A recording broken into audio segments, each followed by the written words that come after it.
Welcome to the Live Full, Work Fun podcast. This is the show to encourage you to live your life to the fullest and do fun work that fuels your lifestyle. Hi, I'm your host, Gayla Scrivener. Every week, you'll be introduced to amazing guests, useful resources, and inspirational stories. You'll discover opportunities and perspectives to shape your version of living full and working fun.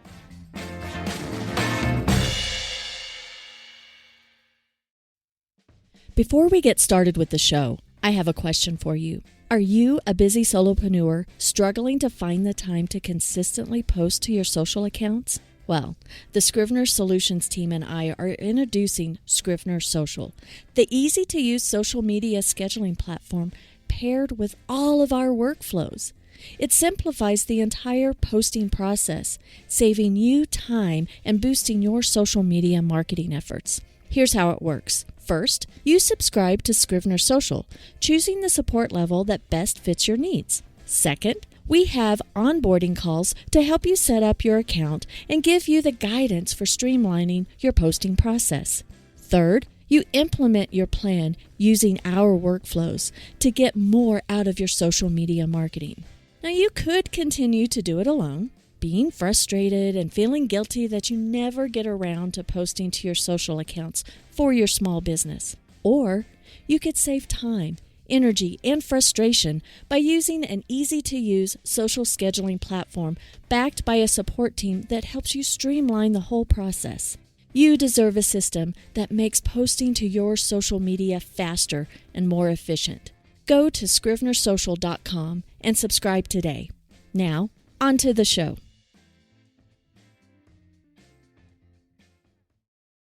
Hi there and welcome. This is the show where we explore topics that help you create your lifestyle to live full and work fun.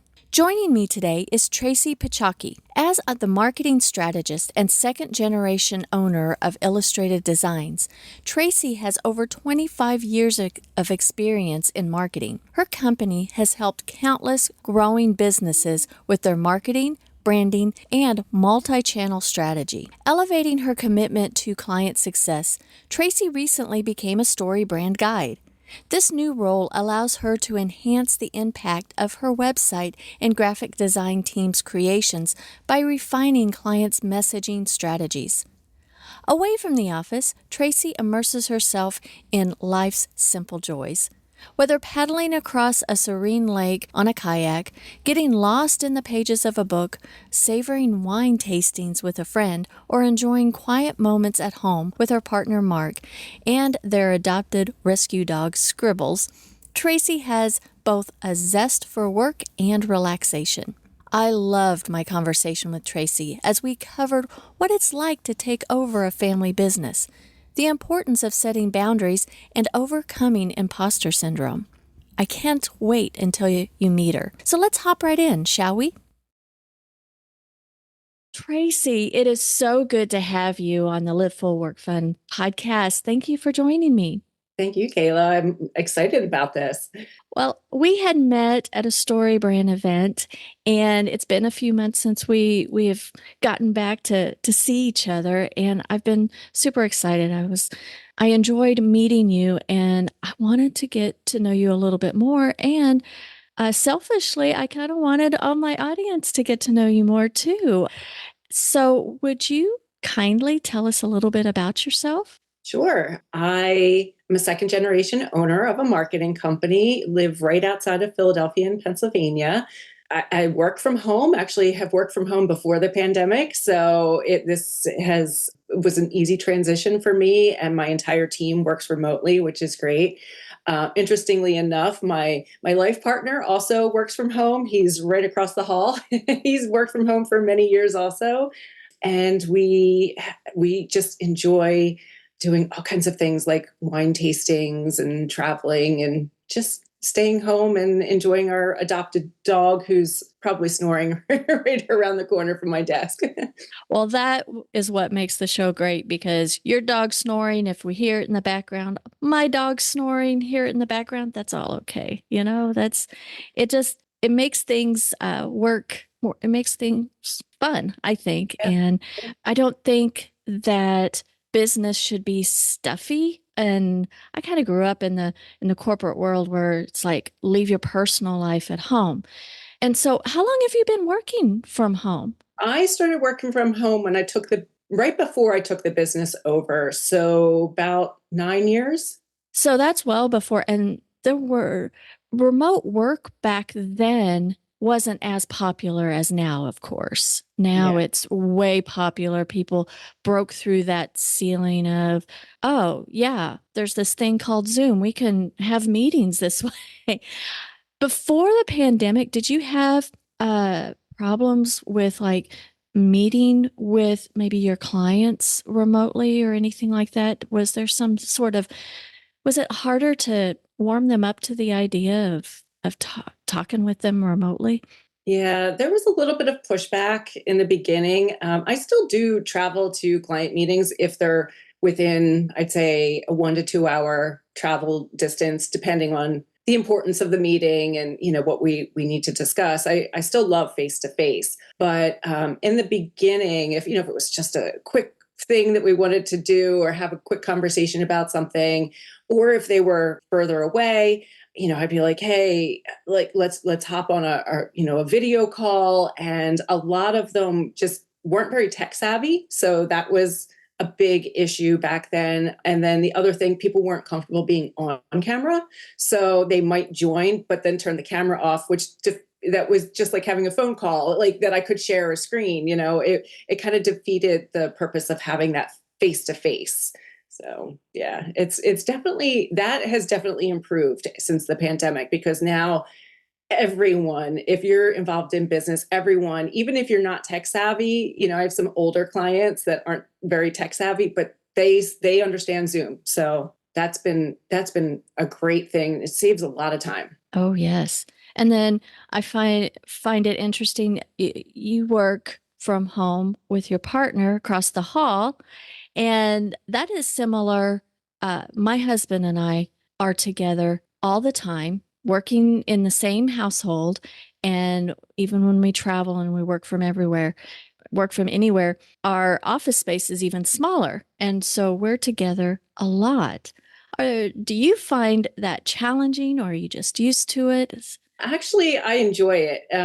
If I had this situation with my ex-husband, that would not be good. But I hear you. I hear you. I really, really, Mark and I get along really well. And so we have no issues with spending all day together. We actually don't get to spend that much time during the day together. We'll sit down for dinner and be like, so how was your day? Or we'll meet in the kitchen for lunch. Like, how's your day going?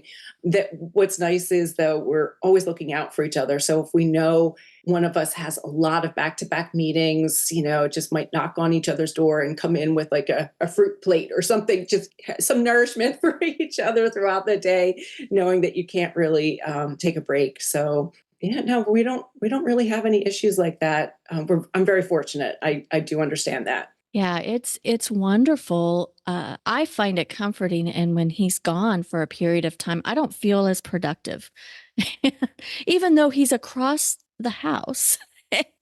He's here, and I can be productive. I don't know. It's a weird mental thing. Is what I got. I've just used to it, used to having him around. But some people don't work well at home, and they need to get out. So we're all a little different. But Tracey, you mentioned being a second generation owner of the marketing firm, and I'm fascinated by that. So, can you take me through of like what it's like to work in a family business or how taking that on might have been, different? I didn't grow up in an entrepreneurial family, so I'm fascinated by that. Yeah, I grew up not only watching my dad start the business, he had started the business right before I was born. He had always worked from home, which is very interesting. 50 plus years ago, he tried to work with a partner and have an office for a short period of time, and that didn't work for him because, interestingly enough, he's a graphic designer. He would take his portfolio and travel into Philadelphia or up to New York City and try to get work going door to door during the day. And then whatever work he got, he would come back and work at night. So having an office didn't really work for that situation. Being able to work from home, he'd be able to take a nap or, not be unsafe driving at all hours of the night. So I have always actually seen him working. And my dad, I'm actually surprised that he retired. He was such a workaholic that I saw him working. He didn't sleep well. So he would, wake up at 2 a.m. and start working. He would work until 10 o'clock at night. He'd be, his hours were crazy. And I never wanted to work that hard. So I had no aspirations to work for the family business. And I went to college. And when I came out of college, I went and did my own thing for a few years. And I was loving it for a while. And then, so I was working in retail. My goal was always to run my own store. And so I have a degree in management and a degree in marketing. And the reason I did that is because I figure if I have my own store, I need to understand management and I need to understand marketing. So that's what I did. So here I am working in retail. And this was before the crazy, crazy hours that retail has had in the not so distant past. And I started working the numbers. Like I could have made more money working at a fast food restaurant because of the number of hours. I was salaried, but the number of hours I was working, it just wasn't. And I had to work every weekend. I was working late at night, and I just didn't have a life. And I remember calling my parents in tears one day because I was just like, I don't think I can do this anymore. And they're like, well, what's your plan? I'm like, I have no idea. And they said, well, we work from home. And we're busy. We've always thought about bringing someone else in, but we're not comfortable having someone come to our home to work with us. So why don't you come and work with us until you figure out what you want to do? That was over 25 years ago. So in that time frame, I never thought that my dad would retire because I said he's a workaholic, right? And he always had this 5-year work plan, the retirement plan that was always 5 years. It didn't matter, years would go by. It's still a 5-year retirement plan. And then one day he came in my office and he said, I'm going to retire when I turn 65. And I looked at the calendar. I'm like, Dad, that's 5 months from now. What happened to the 5-year plan? So I had to really take some time to think about, is this the direction I want to go? Is this something I want to take over? Because he was offering the company to me, which was such a blessing. But, I didn't know anything about running a business because it wasn't in my mindset at all. And, he didn't have, it was just us, right? He didn't have processes and procedures written out. It was all in his head. So it was intimidating for sure. But I did some soul searching and decided that I love what I do. And I can't imagine ever working for someone else and going back to a, 9 to 5 type of job.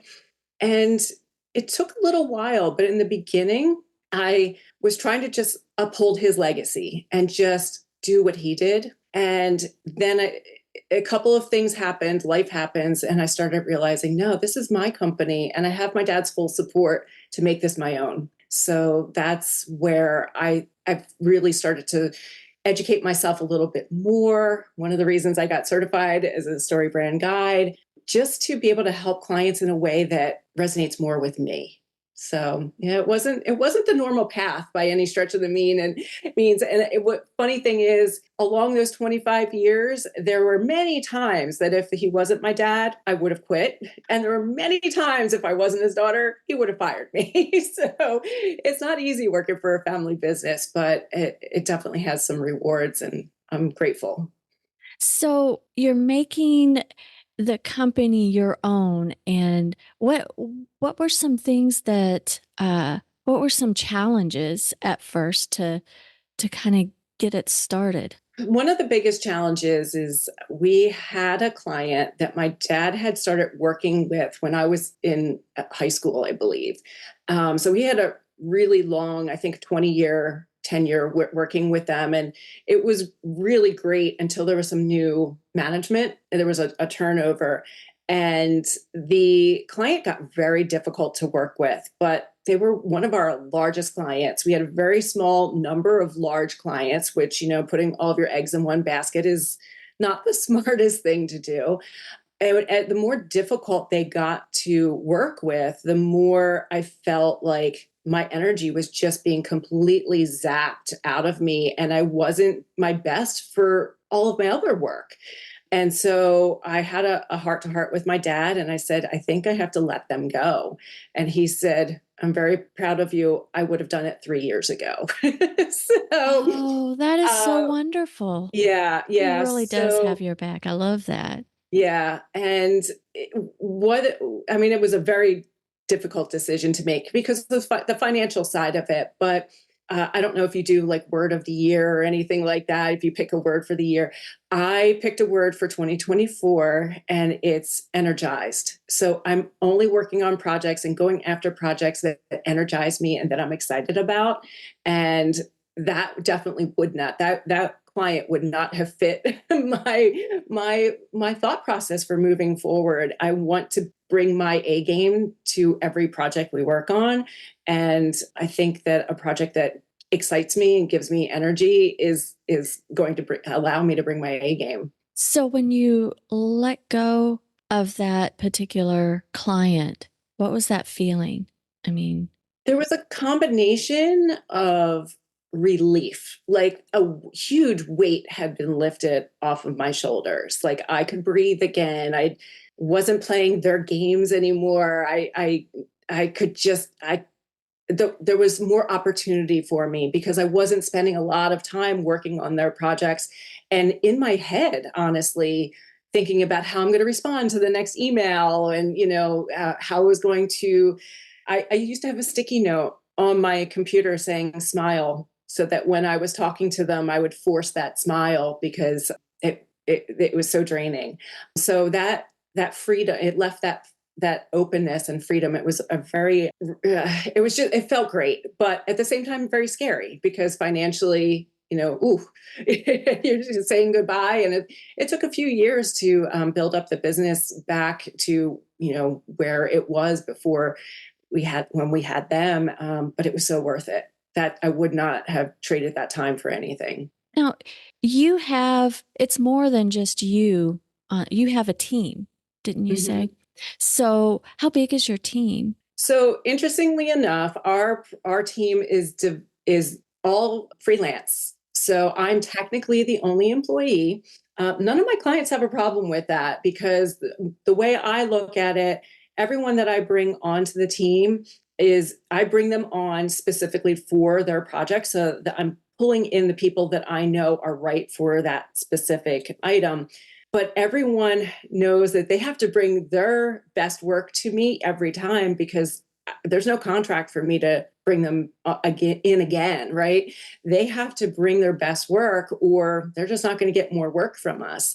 So we have 4 graphic designers, we have 2 copywriters, we have a web developer, we have a fabricator. That makes us really unique as a marketing company. And we have an AV expert. So Well, I like that. Even though technically you're the only employee and then you work with freelancer, that's a great aspect, and it's a business model that works for you, that you working with the client, you're the one that's organizing all the work to get done.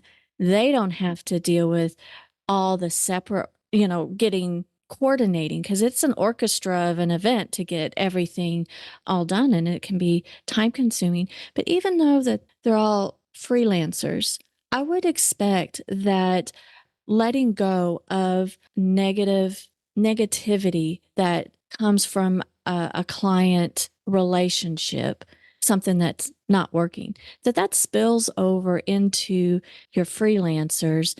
And I would expect that not only you having a weight lifted, that perhaps they did too, because it was probably difficult for them to feel like they could give their best game, provide their best work, because I can only imagine that sometimes if there's game playing, it's like you can never satisfy somebody that's always negative, and it's kind of hard. And it's hard to not the right word is not judge, but it's hard to judge somebody's work when mentally they're just like, I'm not feeling it. I can't be enthusiastic. So I bet you that was a weight lifted off your entire team. Yeah.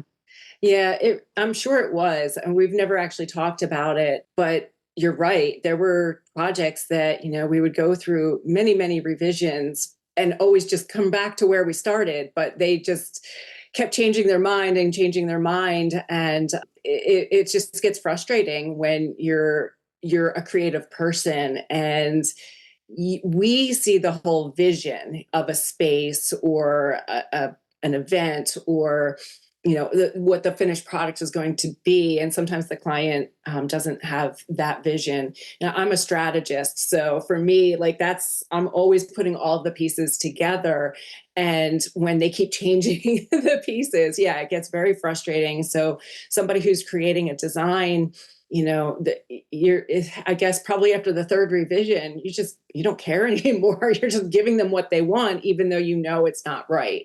And we never want to do that. We know we're being hired because we're good at what we do, not to be yes men, right? So Exactly. Exactly. And bring in your expertise. And sometimes I wonder, it's like, why are we working together if you know everything about this? Why did you even hire me? yeah. So that that's kind of fun. But I don't know about you, but I feel very blessed of the clients that I do work with because I too had experience that it's like, let's part ways because something wasn't jiving. And sometimes it's not necessarily that negativity, but the business evolved in a certain way that what we do for a particular client doesn't mesh with what we do now. It's kind of the past thing. Because I'm a fairly young business, so we had evolved. So let's see, we talked about some challenges. What are some things that, what do you love about your work? Oh gosh, there's so many things. It's a great question. One of the things I love is when I think in a way I'm an educator at heart. So when I have a client who we work with a lot of second and third generation owners. So when I see that light bulb go off because didn't have they didn't have the knowledge of the marketing and how to do marketing for their business, and you say something a couple times and they're just not getting it, and they're just that's not the way my dad ran the business, or that's not the way we used to do it. And then you explain over and over again how things have changed, and when that light bulb goes off and they get it, they're like, yeah, okay, now we understand what you're talking about, and let's go for it. That to me is very exciting. I love helping and working with small businesses and nonprofits that don't have the huge budget. They typically can't just hire us to do like everything. They're doing a lot on their own, but I love having those conversations, that just the little tidbits that I can just, help them to get better on their own, even if they're not hiring us. Kind of toying around with an idea of, kind of like a marketing cohort of sorts where every quarter we would meet, or every month we would meet, and just have a little bit of education so that small business owner can get better. I mean, we saw that during the pandemic so much, where those little small businesses just didn't have any idea how to run their business when things were completely just out of the norm. So I think, my heart just broke when they were closing their doors and not being able to run business as usual. So I reached out to a lot of the small businesses I know and started helping them to, navigate how to market their business and stay open during that time. And that was just so fulfilling. And so that's why I think I want to continue something with small businesses, even though they can't typically hire us to, do all of their marketing for them. Yeah, I love that. It's just so fun to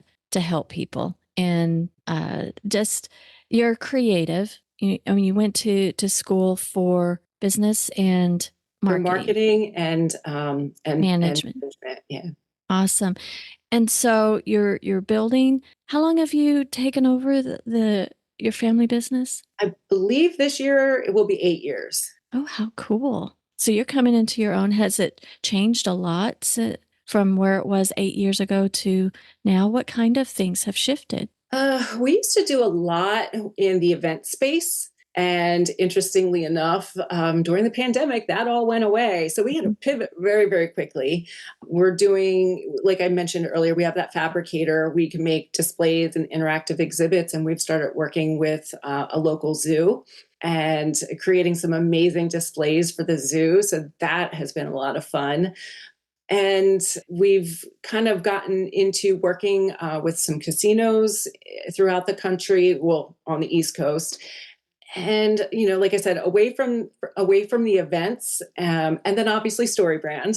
I'm going to be working a lot more in this year and in the future with helping clients with their messaging. Then I am really excited about that. Really excited. I love that. Now, you had mentioned that you have a zest for work and relaxation. I can just see the glow about you as you talk about your work. And you mentioned at the beginning of our interview, in your old work life that it was you in retail, you were working all the time every weekend and it was just draining you. You had no life. Then you working for the family business and then you taking it on. Running a business is time consuming, but how do you make it work to where you still have a life outside of work? Because some folks, I mean, you said you saw your dad being a workaholic and you're like, oh, I don't want to do that. But yet here you are this many years later, you're running the business. How are you doing it differently than maybe what he'd had? Yeah, I'm definitely still learning how to set boundaries, but setting boundaries is definitely the first thing I did. Unless there is a really short, tight deadline or something along those lines, I am not responding to emails on the weekends. I'm not responding to emails after 6 o'clock at night. Working during now, if I choose to work at night or on a weekend, that's my choice. I'm not being dictated by a client. It's saying this has to be done. Sometimes I will work at off hours just because I need that peace and quiet with no interruptions. And then that makes me feel better throughout the week. It takes some of that pressure off. But I'm not working those 70-hour work weeks. I'm just putting I'm setting the expectations up with the clients a lot better with how long things are going to take. It just, things take time and creativity takes time. And to get things done properly, you need to have that time. And, when I was working a ton of hours, when I first started taking over the business and trying to run the business like my dad did, I was just as busy. The work you fill the time somehow, right? But if you just focus a little bit more during the hours that you're working and not checking email 100 times and not, just turning off notifications. We were talking about that before our call, and just being able to focus on one project or task at a time helps. I have to be reminded of that sometimes. We all fall into bad habits, but I think that setting those boundaries with myself and with my clients has definitely helped that process for sure. I love that you had said about setting boundaries and the expectation of how long projects should take. And it could be a reality check for your client, but also for ourselves. I don't know about you, but I'm kind of like, get so excited about this new project. That's all I want to think about and do. And I get so excited. It's like, oh, I'm having way too many unrealistic expectations of how fast something would progress. And so slowing things down and being more intentional, but those boundaries, just because the technology allows us to be open 24/7, we should not be open 24/7. And I think these big businesses that are open 24/7, but there's no big marketing agency that's open 24/7, but a retail store that's 24/7, no one person works 24/7. They have shifts of people. So small business working with small business, the boundaries are more important than ever for both. I mean, we want to give our clients boundaries and as well as they should give us boundaries. So, Yeah.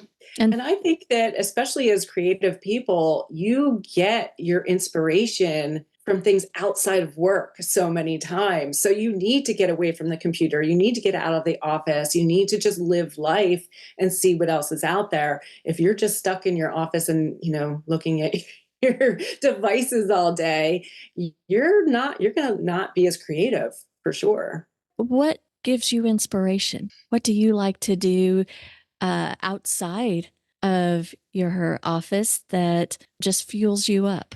Yeah, there's a few things.